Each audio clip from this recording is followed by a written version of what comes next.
Here's what we know right now about the situation in Haiti. 16 Americans are confirmed dead, and the total number of deaths in Haiti could reach 6 figures. Nearly 30 international rescue teams are now looking for survivors. So far, 62 people have been pulled out alive from that rubble. At least 5 people were saved today, including an American woman. And about 1,000 U.S. military personnel are now on the ground. U.S. Army will soon send 7,000 soldiers to help with recovery. The military says 130,000 ration packs and 70,000 bottles of water were handed out just on Saturday. The Red Cross says 7 truckloads of medical supplies should arrive tonight. Well, the U.S. Naval Hospital ship Comfort, it's called Comfort, it is due to arrive later in the week. U.S. Secretary General Ban Ki-moon visited Haiti today, and former President Bill Clinton is expected to arrive tomorrow.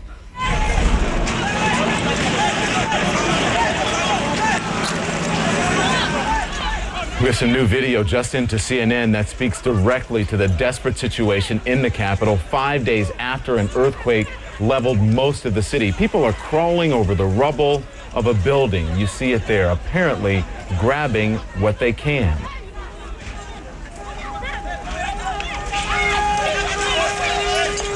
In this video, we don't know what they're taking. And so this could be a matter of survival. We don't know the exact circumstances around it, so we are checking into it to find out what is going on. Moments later, you saw it there, Haitian police show up and the crowd simply scattered. Shots are fired.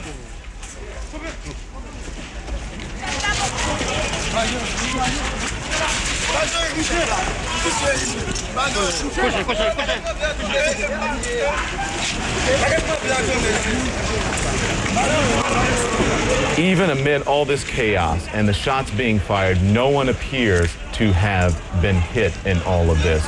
Much more of that video throughout our broadcast this evening right here on CNN. And you know, only CNN has the global resources to cover this disaster in Haiti around the clock. Among our correspondents working angles, all the angles of this story, we have Chris Lawrence, our Elizabeth Cohen, Ivan Watson, Carl Penhall. They're all in Haiti. Brooke Anderson is in Los Angeles tonight at the Golden Globes. Our Josh Lebs is working here in Atlanta, and Lisa Sylvester is in Washington. 121 hours have now passed since that earthquake, a long time to be trapped and to live. But rescuers are still uncovering survivors. Take a look at this.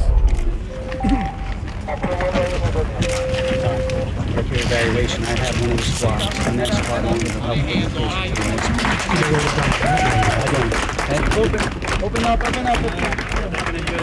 the You can see cheering erupted at the UN mission headquarters in Port-au-Prince today when crews pulled a Danish employee from the rubble. The success came about 15 minutes after UN Secretary General Ban Ki-moon toured the devastated building. And you know, for the past several days, viewers have been urging us to get to Léogâne, which is about an hour and a half west of Port-au-Prince. We've been getting emails here and also getting your messages on our social networking sites. Well, the town sits atop the island's fault line and was closest to the equator of that quake, the epicenter, I should say, of that quake. And now CNN's Carl Penhall reports on what's happening in that city.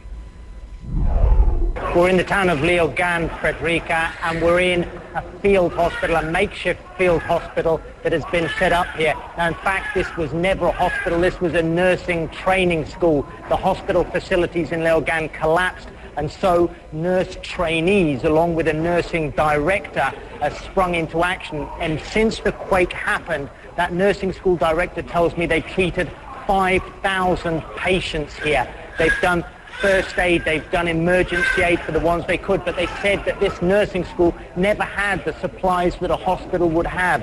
And then this morning, for the first time since the quake struck, then here in Léogâne, international aid did arrive. A small advanced team of Doctors Without Borders were here, and now they have sprung into action too. And so this is now taken on the aspect of a hospital. But you can see here people waiting. It's dramatic to see how they're bringing the people in. They're bringing people, they're bringing injured loved ones in on wooden doors, on wooden planks that they can find. They're carrying them in on mattresses that have been salvaged from the wreckage. And because there is no material, no plaster, nothing to splint these legs, we've seen people coming in with their legs splintered, with bits of wood and then wrapped around with tape.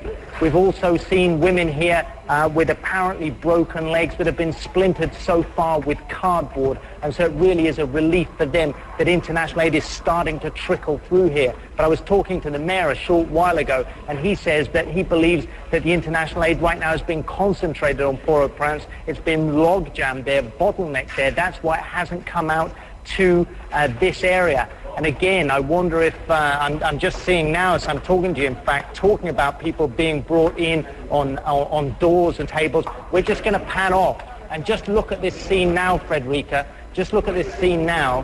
And again, a man being brought in on a wooden door. And that was CNN's Carl Pinhall during a live shot with our Frederica Whitfield in the CNN newsroom just a short time ago. Unbelievable what is happening there. Medical supplies, though, are starting to trickle in, but it is still a race against time for wounded survivors. CNN's senior medical correspondent, Elizabeth Cohen, will have an update for you at a hospital in Port-au-Prince coming up at the bottom of the hour, 6:30 Eastern here on CNN. Today's rescues prove there are still survivors waiting to be saved, and the UN says there are more than 1,700 rescues workers trying to find trapped people. So far, they saved more than 60 lives. And just a few hours ago, 3 survivors were pulled from the rubble of a grocery store. Let's get to the ground there at that grocery store. CNN's Ivan Watson. He joins us now live in Port-au-Prince. Hello, Ivan. Good evening, Dawn. Overnight and in the early morning, 3 people were rescued from the rubble of what used to be a 5-story supermarket.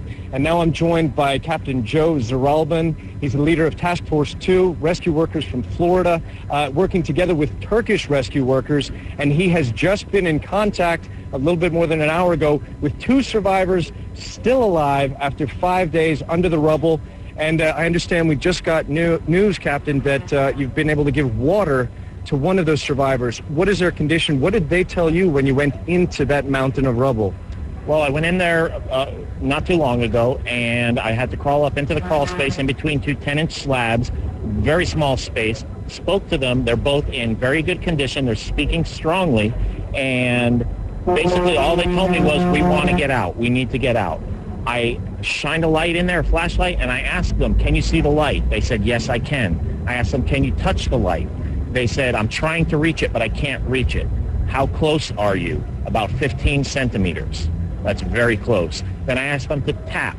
They tapped a little bit, and I could hear a very distinct sound of a plastic water bottle. So that tells me they're very close, because it's not like a loud metal thud. It's a very low tap, and I could hear it crystal clear. And now, just 2 minutes ago, I was informed that we've broken through to the point where now we were able to slip them water. So now we are actively touching the victims, and hopefully that means we're not too far away from getting them out. That's incredible, but this is not easy work, and we saw several hours ago an emergency when all of your team had to run out of the rubble. Can you explain what happened then? Yes, we have a slab immediately on top of the patient that is moderately in danger of collapsing.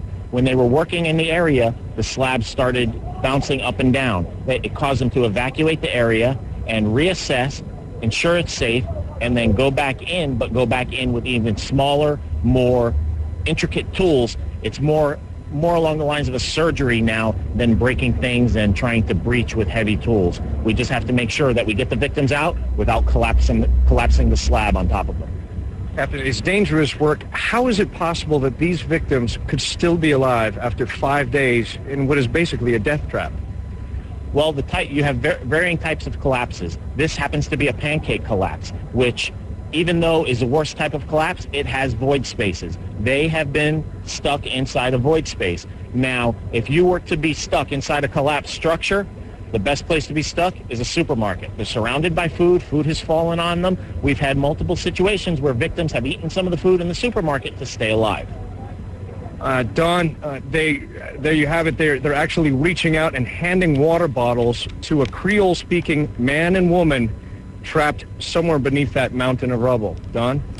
So listen, Ivan, there are a number of scenes going on. We just saw Carl Pinhall. He is in Leogone, where there were there are rescues taking place as well. You're at this scene, you've been at a number of them, and this is happening all over. They really don't know how many people may be trapped under other buildings and similar situations there.